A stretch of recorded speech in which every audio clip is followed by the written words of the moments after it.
Hello and welcome back to my channel. Today we are graced with the presence of a dev manager and somebody who has been a Scrum Master. She has seen all the processes and all the nitty-gritties that has to do with software development in the financial sector. And she's not only that, but she's also an entrepreneur. And we are graced with the presence of Tembi Butelezi. Welcome to the channel. Hey, thanks for having me. Looking forward to the conversation. Awesome, awesome. Now let us kick it off by asking you to just tell us about yourself and your journey in the tech industry. Okay, I can just started off. I wanted to be a sound engineer, so that's how I got into entrepreneurship. So I studied Yeah. computer science and information systems and music Mm. at Rhodes University. So when I got into corporate, I started off as a systems engineer at Nedbank, and then I moved into a Scrum Master role, ABSA. And came to F&B as a team lead and now dev manager. So it's been a good run. I've really loved being in the tech industry because of the diversity and the challenge and solutions. So that's a summary of my journey. Awesome, awesome. Good to hear that. And I mean, I've worked closely with you as well. And you are always innovative, coming up with ideas and different ways and of making sure that we write code the best way, and we also come up with the best features and best ways of doing things. And are still innovative the way I know you? Yes, I'm still all about building solidly. So shortcuts are good, but I believe in doing something that will carry the business long term. So I always make sure that we build in a scalable manner that we can that we can use for future projects, and the system is not going to be thrown away when something new comes on board. Yeah, sure, sure, sure. And then in terms of music, I just want to know that is there a correlation between coding and music? I mean, I know a lot of guys who are musicians, they are just good at writing code. What's the I correlation? maybe it's because of the left brain, right brain. So the music, it's there's creativity, but there's also method Yeah, to it. So I think I'll align it with coding, where there's also there's method to it, where you need to know how to write your for loops, your classes, yeah, and know yeah, all the yeah. background. But then when you know the concepts of it, it's like music. When you know how to write the scale, then it just becomes easy to create a song. But the patterns are quite the Yeah. same. So I guess that's my interpretation So, yeah, of sure. it. So there's patterns to be followed, and there's a rhythm to Yes. be followed. So which goes Yeah. in hand in hand with what we do when we write software. No, Yeah. awesome, awesome. So now, in terms of the South African landscape, the tech industry, where do we think we are heading? Especially if, Where I yeah, think we're heading, I think there's a lot of there's a demand, right? Especially I'm more into the coding part, but yeah, tech is big, right? So we've sure, got you've got your analysis, you've got your architecture, you've got even your business analysis, systems analysis, you've got your developers, which is my main space. You've mm, got your infrastructure, the guys who build servers, databases. You've got quite a big landscape, and yeah, the world is hungry for tech. So if you just look at Silicon Valley, my baseline is Silicon Valley. sure, There's just yeah, a lot of startups, a lot of everything is going on the technology front. So you will always need your coders, you'll always need your testers, you'll always need solutions thinking. So more than actually being able to do the work, it's the thinking that the right, world is going towards. So if I just bring it back to South Africa, the market is hungry. So the market has cycles, right? So there'll be a big dash where we'll just like, we're looking for technical people, we're looking for developers, we're looking for project managers, we're looking, right, and then the market contracts. Give it a year or 2, 3 years, it opens up. So it's always a out in, out in. So the biggest thing for me is preparing yourself for the demand. And what I've seen, it goes beyond the qualification, right? A lot of Sure. people have qualifications, but then they Right. struggle to land the role. And the role becomes about how you sell yourself and how you Right. solve problems. So when you're talking with your potential employer or the company you're going to partner with, it's about how you sell the solutions that Right. you will bring them. So I think the demand is big. South African companies are also looking to other countries for Right. development partnership. There's a lot of partnership with American companies, Asian companies, just because there's a lack of the certain level of skill in South Africa. So I believe that if, as South African um, workers and as South African institutions, if you can just move beyond the qualification and focus on the actual skill and problem solving, we can take over the world by storm. Awesome. So yeah, I've been having a lot of questions from two different groups. So one group is the ones that are still studying computer science and all the IT related courses. And the other group is those who some have degrees and they just want to tap into the tech space. So now starting with the first group, which is the guys that have degrees or that are working towards their computer science degrees. They mostly ask me the questions around whether it's still relevant to do that, especially if they want to be the software engineers or software developers. So they always ask me the questions: Is this still necessary? Because we've got guys who have we are competing with, and then they don't even have this computer science degree. So can you speak to us through around that conversation? Okay, definitely. So, funny enough, I've been in a hiring round at my current company, and I had this Right. conversation with one of the guys who were already inside that you don't need a degree to succeed in tech, but you need it to get through to get the job. So how it Right. normally works, it's layers. Before you get to the actual person who will hire you, firstly you need to get through the hiring system. All companies, when they need to hire you, they'll tell you to upload your CV, then you'll put in all your details. And most developers, you just want to code. Let me just speak directly to developers, especially if you're starting out. Please be thorough at that step. Make sure you're putting in the keywords because now you need to fight the system. When I say fight the system, I Right. mean you need to win against the system. So the system will check for keywords to say if we're looking for Java developers, C sharp, if we're looking for a certain database, a certain tech stack, those keywords, when they appear on the system already bubbles up your information to be at the top. So basically, any role that comes in, a lot of people are looking for Right. jobs in South Africa. So you're competing with a minimum like 1,000 people. So it's you Right. against thousands. So now, when you fill in those things, you make sure you put in your qualifications, you put in the keywords. Keywords are very important that are aligned to the Right. spec. Because when the recruiter comes in, the recruiter is not technical. All they need to see Mhm. that the dev manager asked for C sharp, they look at your application, does it have C sharp? Tick. So Right. that's your first level. And I find that a lot of developers don't sell themselves on paper. Mm. It's Mm. a natural thing. Working with developers, you understand. They're just about Right. the work. But then there's that level of thoroughness in terms of selling yourself on the system. And then when you get through those, you'll find that the system just takes about the top 20% looking at just the Right. keywords and qualifications.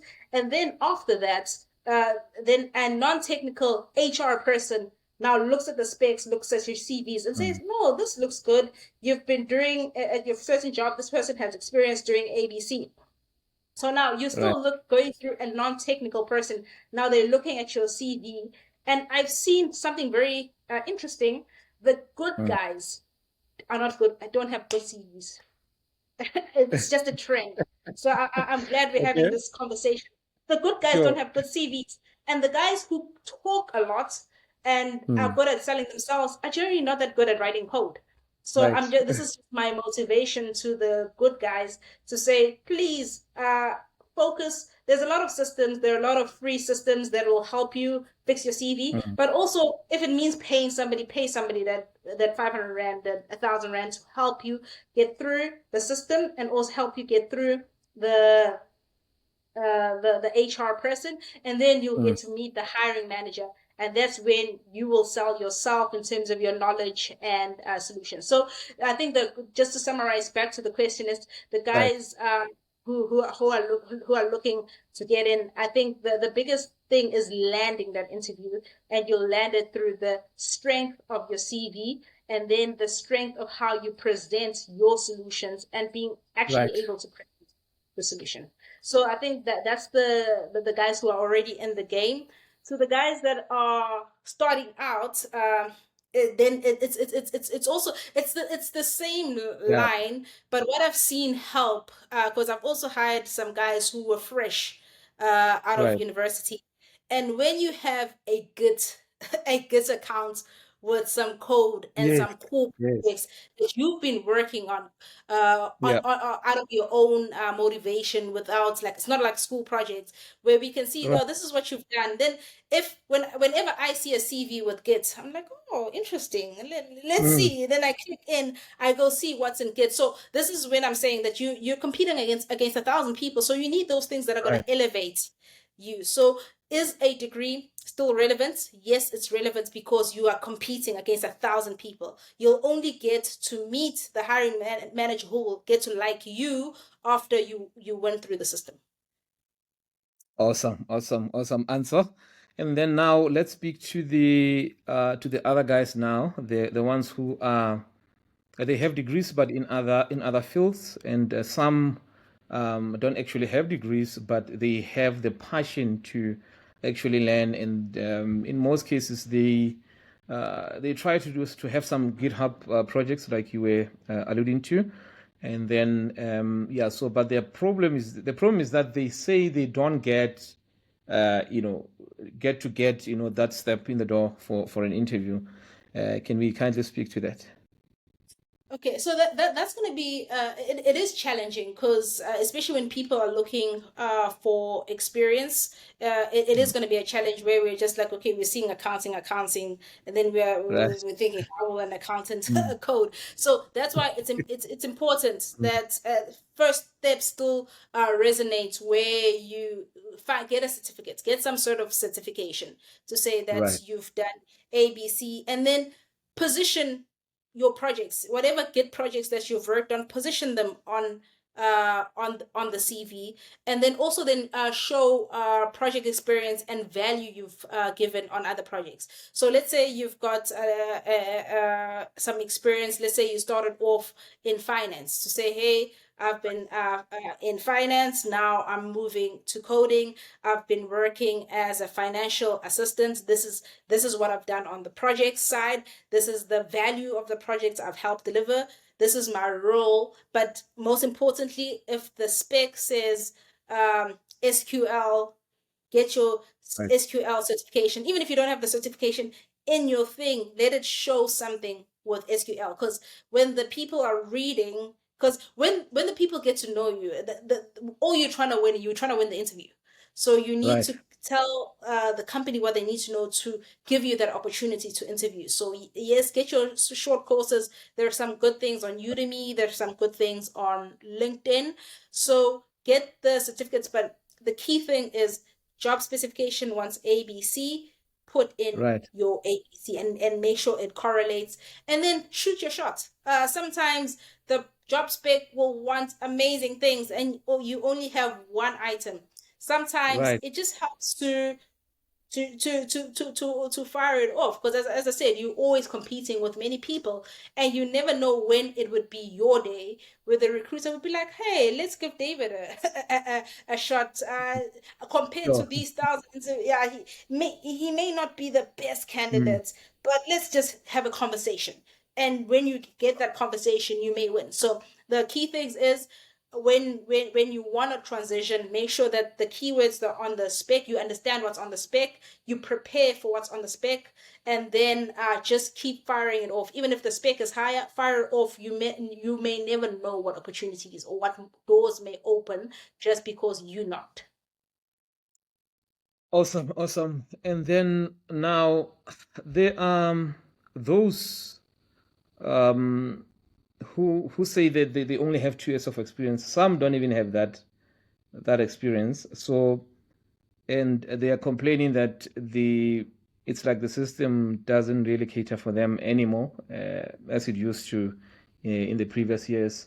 So we just wanted to ask from your end in terms of that, because I've also seen on some reports, some salary reports, that even the salaries have went down a little bit for the junior devs and things like that. What could mainly be the reason why companies are no longer eager to get the junior guys on board? So as I said, right, it's all Mm. about the cycles. So Right. there's a Japanese saying to say, when the tide rises, all the boats rise. So back in Mm. the day, it was easier to get juniors in, because when you bring in juniors in, there's a lot of training, there's a lot of hand holding, Right. and some taking of capacity from your seniors to bring the Yeah. juniors up to speed. So the companies, when they're hiring, they need to balance that out as well, right? They need Mm. to say, hey, Right. we want to bring in new talents, and most companies bring in new talents. I don't have the exact percentages, but every year there's some sort of internship grad program that all the fresh talent is competing for. So Right. basically, that's the challenge companies face. So even with the interns, the hiring managers will now be looking to say who will be the more easier person to onboard without taking capacity away from the Mm. current team. Because the Right. companies definitely want new talents. Companies definitely want to create capacity, because we know, right, as we run companies, to say every employee has their 2 to 10 year lifespan with the company. So Right. basically, most employees will last around 3 years with the company. Then they'll move on to a better opportunity. So the company is always building that capacity. So yes, they do want you, but then it's just a now playing the game of making yourself more attractive and not being discouraged. What I've seen people is just putting out around 10 applications, few applications, Mm. and then they're like, no, we can't find jobs. It's a competitive market. Think of yourself if you were in business, right? Think of Right. any company to say, how many tenders do they put out? How many RFQs do Right. they fill in to land the tender? So you can't expect to do a few applications. And sometimes it's difficult, sometimes it's discouraging, but it's about putting in that application, shooting your shots. I had a conversation with one of the hiring managers, HR person at McKinsey, Right. and they, how they do reports. And he Mm. was just like, yeah, on average, people need to put in 300 applications.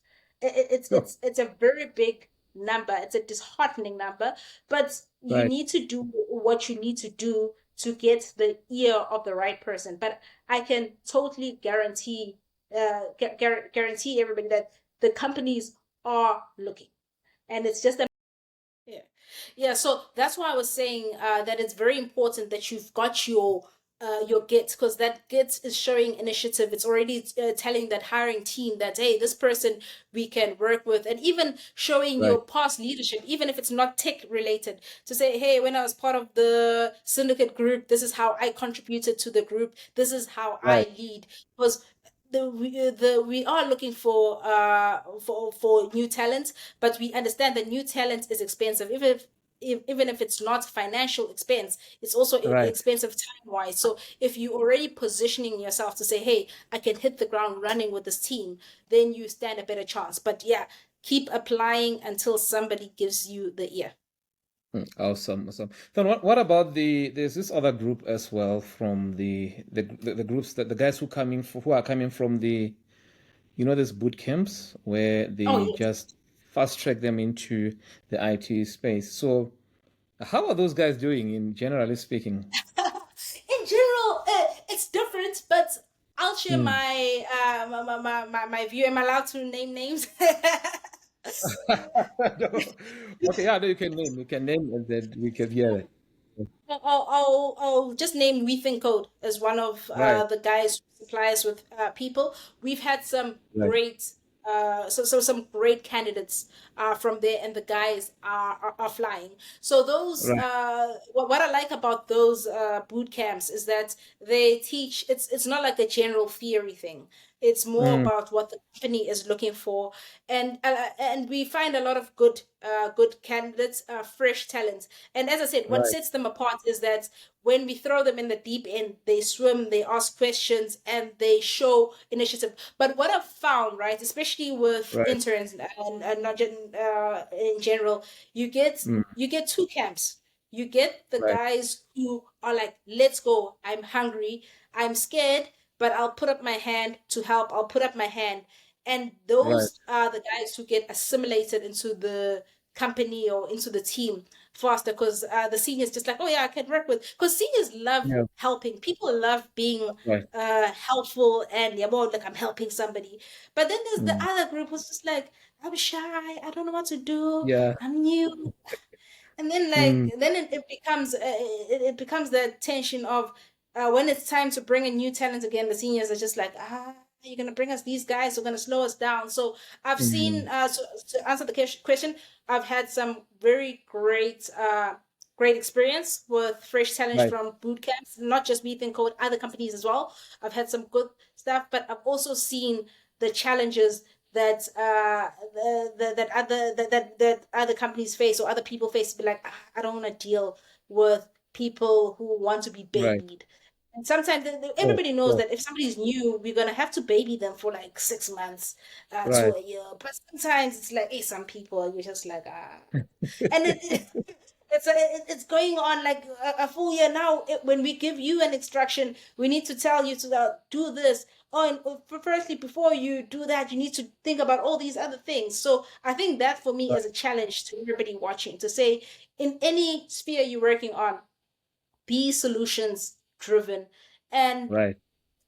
take initiative because that's it, like it's not just a take thing, it's an employment thing where people are just looking for fast running people who provide solutions and won't be babied. Awesome, awesome. And then in terms of the, because yeah, some people do ask what is whiteboarding and is it necessary? I've already showcased my skills on GitHub. My CV shows that I've done this, that, and the other. So in terms of the, one of the final steps for, uh, I mean, in the interview process, is it still considered as one of the, things that somebody must look into when they're preparing themselves for interviews? Yes, definitely. It's not something that's asked of, but I'll say it's a power move. If you get a physical interview and you're sitting there with a Sure. panel and just like, can I draw this for you? And then people are like, Yeah, hey, man. right, I've never heard people ask, but it's a power move. mm, So people are right, already seeing what's okay. This person can explain it for us. They can draw. I'll tell you with my interviews, right? right. I've got two-stage interviews. My first screening interview, it's a very short interview. I ask Mm, people to code. Uh, right, right, David, it's sometimes it's so disappointing when you see the right. years of experience and Mm, people are here for an interview and they can't write a simple for sure. loop if statements. And we're not even talking about while loops. We're not even going to talk about recursion, Mm, mm, mm, data mm. structures and all like. And people are like looking for technical work. They can't write that. We sometimes ask around databases. We haven't even Right. got to optimization. People Mm, can't do database questions. Simple SQL. You just yeah. like you're telling me that you've been working for 7 years. You can't write an if statement. You can't write a loop. You can't write a database question, Mm, like a database query. And we're not talking about hectic queries. We're just talking about simple queries. So right. having the qualification and having worked in a department for years doesn't mean you can do the job. So my thing about preparing for interviews showcase that you can do the job. Please, please, please be prepared to code. I've had people ask me when I've asked them, hey, can please code code for me, and then they're like, no, I wasn't prepared to code. I'm like, but you're asking for a coding job. Like, if you're asking for some of my colleagues interview for infrastructure, yeah, you should be able to explain how IntelliJ works, how all these load balancing and how all these infrastructure mechanisms work. You should be able to explain, to be like, oh yeah, this is how we normally use it, this is the best practice. If you're not sure, you're just like, oh yeah, I've heard about this, but I'm not sure. So at least everybody knows that you've heard about it. But people just, I think sometimes people, especially when they've been in industry, they relax because they've been with a certain company for so many years, but they haven't actually expanded their knowledge and even their understanding. Sometimes I see people, especially who are doing supports, they run certain stored procedures, they go to this certain system, they do the job, but they don't understand what they're actually doing. And that's where I find people miss it in the interview. Because even with, let's take a language, cobalt, we do some cobalt in the bank, when you're just now asking theory around the cobalt, theory around C sharp, theory around React. People can't explain that theory. So you don't have to get it 100% right, but you need to show that you understand what you're talking about. So in terms of preparing for the interview, if you're going for a DBA job, please understand what's a database, what's a table, what's a stored procedure, how do you run things, how do you optimize databases, how do you all those, because the people, the team will engage you on that, because that's what they need. So if you show that you understand the job, you can explain the theory, you can actually write the code, because a lot of interviews you'll get to write the code, even if it's just on Notepad, even if it's on the IntelliJ or the IDE. They'll show, they'll want you to show that you can technically do the job. And then just going back to our intro, what I've told you, the guys who talk brilliantly, they sometimes fail at this showing themselves technically step. And then the guys who can show themselves technically, sometimes they're not so brilliant at selling themselves. So it's some of the steps that we've had to learn as hiring managers, to say, okay, yes, it's great so that some people can sell. And the guys who don't like talking, you will have to learn to sell yourself, because it's how you get in. But if you can do the work and balance it with selling yourself, then you win. But yeah, you need to be able to do the work. So if you need to whiteboard, but I think whiteboarding for me is a power move. Just picking up the pen and be like, okay, let me draw it for you. And then people are like, oh yeah, you take initiative. It's all about points. Sure. Yeah. So now let's confront the big elephant in the room. So generative AI and AI. So yes, a lot of people are asking me, some of them are asking, should I even, start learning how to code, and, because of this generative AI, I think in our case. So can you speak to that? Is it adopted in the banks, or how is it? What is its impact in the software engineering space? wow, it's still in development, right? So I think. I think people mustn't fear technology. I'm just trying to think of past examples. Every 3 to 5 years, there's a new wave. I think the previous wave was cloud. All the in-house infrastructure engineers were already like, but the cloud is taking over everything. So with every new wave, there'll always be jobs, there'll always be need for a skill, but the new wave just elevates the game. So with generative AI, will it take over coding? Definitely not. That AI was coded somewhere. So I definitely believe that if it were to eliminate coding jobs, it would be in about 20 years. But I personally don't believe it will eliminate coding jobs. But you always need people for solutions, right? So how these AI models work, it's they get trained with data, and Right. most of these systems are the same. But let's take banking, Mm. let's take insurance, let's take any system. All systems are the same. All companies could basically be using the same system. Let's take SAP. SAP was trying to take over the Right. banking world at some state, Yes. at some space. But then what differs are the nuances and business rules that the different companies implement. Right. So those business rules and that proprietary information, Right. most companies wouldn't want to put or on the full scale wave. So how most companies are defining their AI, they are building it internally, ring fencing it, and putting all their knowledge inside it. But even though it does generate things, you still need somebody to guide Sure. to guide it to actually solve the problem. Because or even prompt it, so you'll still need somebody Right. to to do the prompts. So will it take over the world?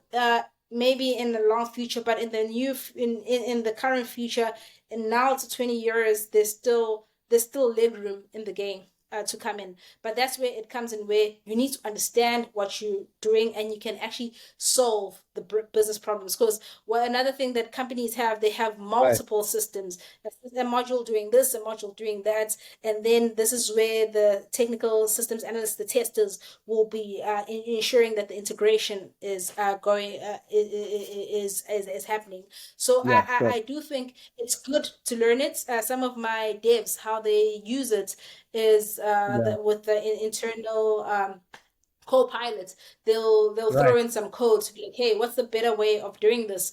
And then co-pilots will spit out three different ways to say, hey, you can improve this method by taking it from 5 lines to 3 lines, or this is what you Right. can consider this new function. So instead of thinking of it as competition, you can also think of it as a personal coach Right. to help you. Right. So one of my test analysts, how they do is they give it the Mm. problem, the internal one, to be like, hey, give me some test cases, and it will spit out about 80% of the test cases. So be like, oh Yeah. yeah, I'll test this, test that, and then what they're doing is now they're now filling in the gaps. It's like, okay, this one you're dreaming, you're using other people's things.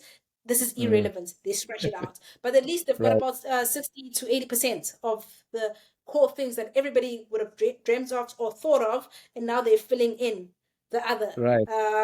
the other 30 to 20%. So I think AI is a good thing. You can't shy away from it. Yeah. You cannot fight against it. Now it's about thinking, how do I use it in my in my sphere Right. to make me better. So then just something I recently learned when I was just chatting with a business partner of mine. Right. There's Lovable. It's so cool. Yes. You can prompt Yes. it to create Mm. a front end and back end for you by Mm. giving it prompts. Then it will spit out a great looking front end and usable front end and a usable back end. So Right. imagine if you're now a developer, and whilst you're still looking for a mainstream job, you're running Right. your company and putting it in your CV to say, hey, I used to run a dev house. I had so many customers, and you're using these things like Lovable, Mm. and you're tweaking them for your Right. customers. It's good. So I think it's good for the industry as a whole. But what people must shy away from, please do not take proprietary company data and throw it into Right. public anything, public goods, public Copilot, ChatGPT. Right. Please, that will get you fired because it's proprietary information. When you're now taking your company's information and saying it's Mm. working smart, you're throwing it.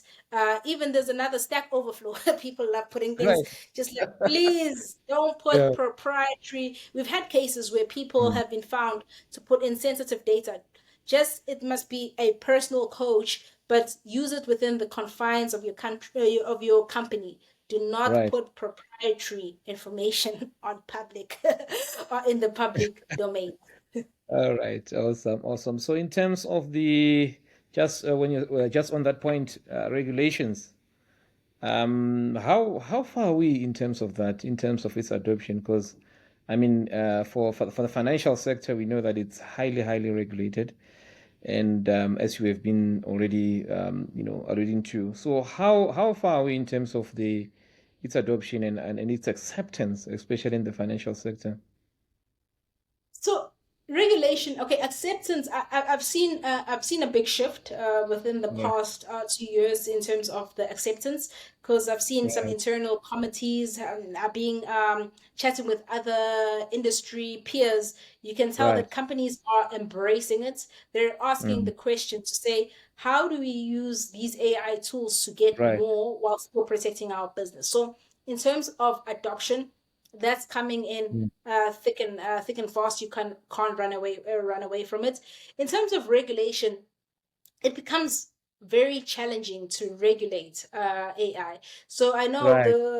the latest wave was crypto. Crypto was a more Yes. of a different thing, because I know this the Reserve Bank was Yeah. trying to regulate. Say now it's fighting with fiat currency. How do we deal with our normal currency being taken over by crypto? How do we deal with fraud? How do we deal with money laundering with cryptocurrency? So there are grounds for regulation.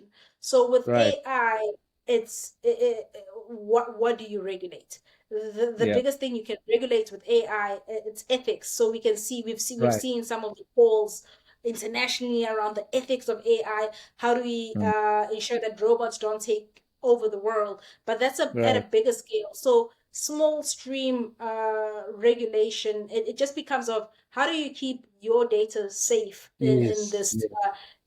and ensure your privacy, ensure your security of your personal data, of the company data. But I'm not. I haven't seen a route for AI regulation as yet, but adoption definitely, and that depends on who's adopting. Awesome. Awesome. Awesome. So now, just a last generic question around AI. So in terms of the data part of it, do you think it's actually um necessary to have our own generative AI, even if it's not South African, but it's African, instead of using those from abroad? Ooh, it's an interesting one. I Mm. would think yes, and my yes is it's more around ownership, right? If you own an asset, Right. it'll develop your economy. So right now we know that ChatGPT is owned by the Americans. DeepSeek, Right. the Chinese, Yeah. caused a big spark with their AI. For me, Mm. I think it will help our cause as Africans in terms of Mm. cementing ourselves as core technical in the technical space.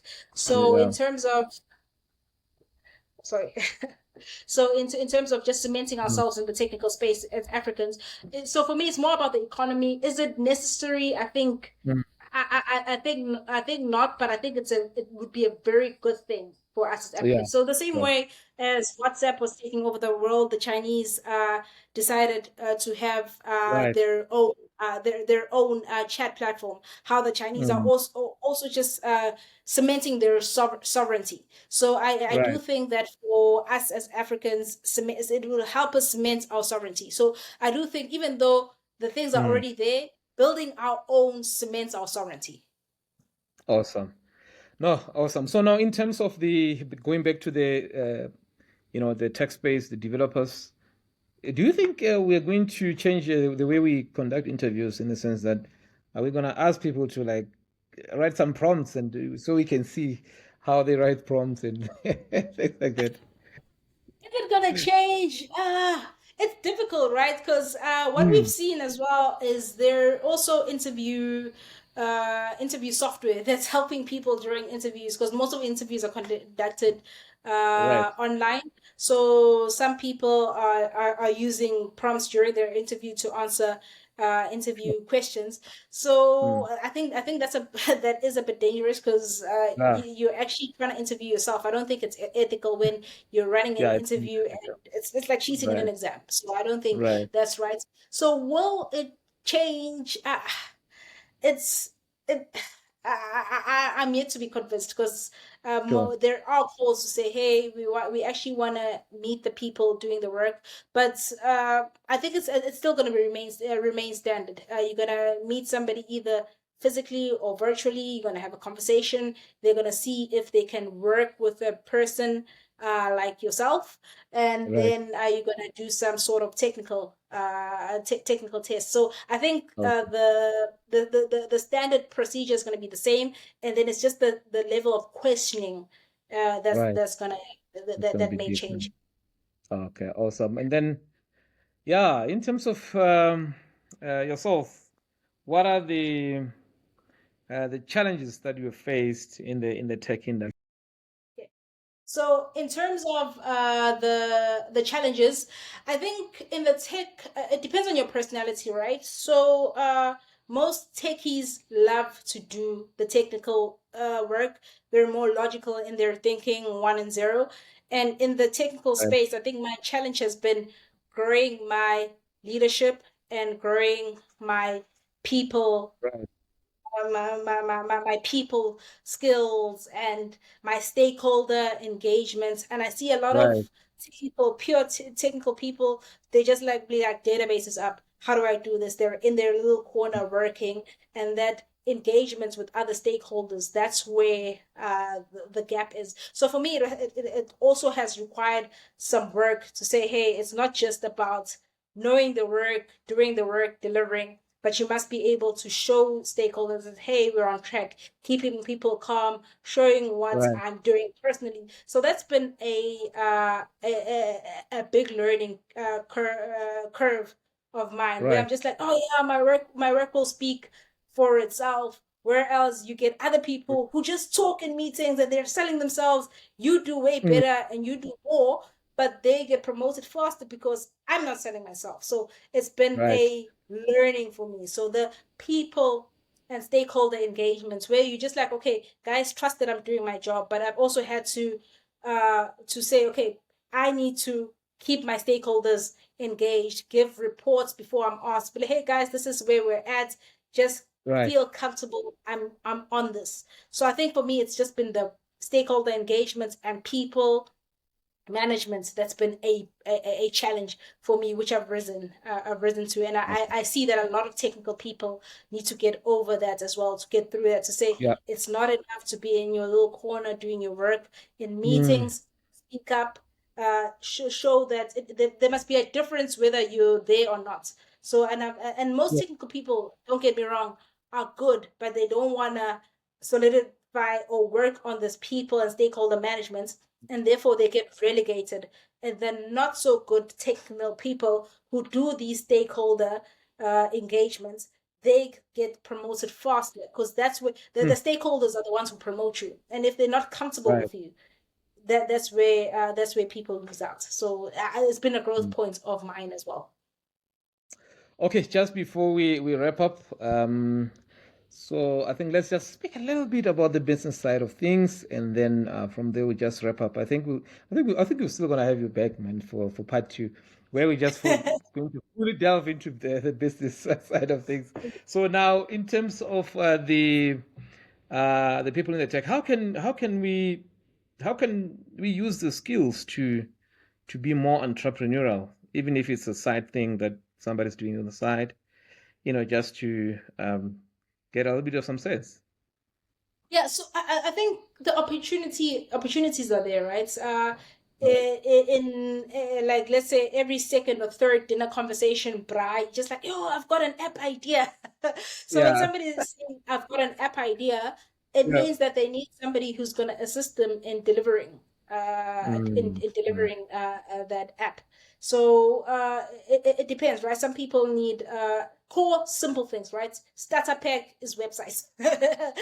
Starter pack is yeah. websites and Yeah. payment gateway integration. So Right. that's a Right. simple starter pack where you just like, hey Mm, guys, business people, I can do this for X amounts. So you already, mm, one, you building your you building your technical base. Even in your CVs, you can say, hey, this is what I've been doing. This is my tech stack right. I've been working on. It's already showing initiative, it's showing leadership. So it's already making you attractive for mainstream.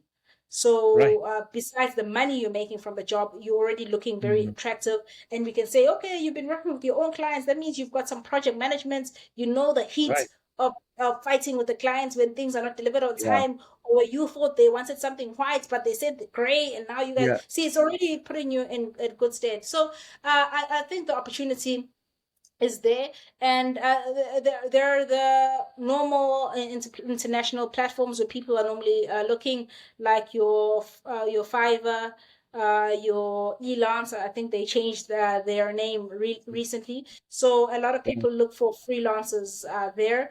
Then there's also like your Facebook, Instagram. A lot of people are marketing even on LinkedIn. We also found one of the companies we work with for an app we're building. We found them on LinkedIn. So it's if you've got the skill, there's somebody looking for it. But then now it's a matter of how you present yourself, right? So when people are gonna give you money, they want something professional, they want delivery, and people shy away from your one man band. So some people will be like, okay, I want it's like wanting a plumber for your house, right? So do you go for a big corporate company? You're like, okay, I'm gonna pay a premium, but I'm gonna pay the premium because they're gonna give me a certain level of delivery and quality, or do I take a chance at a freelance plumber? We're like, okay, things may be cheaper, but I may need to uh project manage and make sure they deliver how I want. So now it depends how you want to position yourself.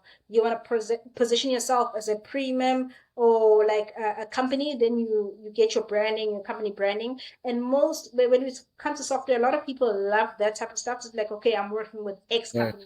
I'm not just working with David, but I'm working with David Tech. So now that's like a higher branding. So if you're gonna start something on your own, uh, branded doesn't need to be expensive, but just position yourself as a company and show what you've done and actually deliver. So this is my key message to young entrepreneurs, small businesses: actually deliver. People want service, but people are deterred, especially with small companies. It's always this fight against delivery. So if you get your company, go all out and deliver as you promised. But it's good. I also started there. I used to do websites. At one point, WordPress made some good money there. So it's always good, and it's also good in terms of your own personal growth. And those are the stories you must share in interviews. To be like, hey, tell us about yourself. Hey, yeah, I studied ABC. I've been working here. Oh yeah, and I used to do website. This is how I dealt with my customers. If you're breaking in, the more you show leadership, you'll go far. Awesome.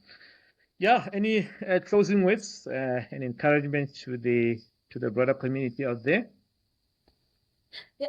So I think for me, I'm excited. I'm excited at the future of Africa. Africa needs you as a technical person. South Africa needs you. We are all collectively working on solving the unemployment crisis. So yes, great. Do your work. Get into mainstream. If you don't get into mainstream, start your own. Solve the problem yourself. You may not know. We may not take you as an employee, but we may take your company as as a partner. So I'm very excited at the future of Africa, and Africa needs you to solve its problems. Awesome. Thank you very, very, very much for that wonderful, insightful conversation, Tembi. I think it's part one. We're still going to continue with the business-related topics, and we are humbled to have you. And thank you very much for your time. Okay, thank you very much for having me. It's such a pleasure, and I'm looking forward to part two. Yeah, sure. We're going to speak about part two, and we'll talk about Tembi as well, the company, the brand. All good. Looking forward to it. Awesome, awesome. Cheers. Thank you very much. Thank you.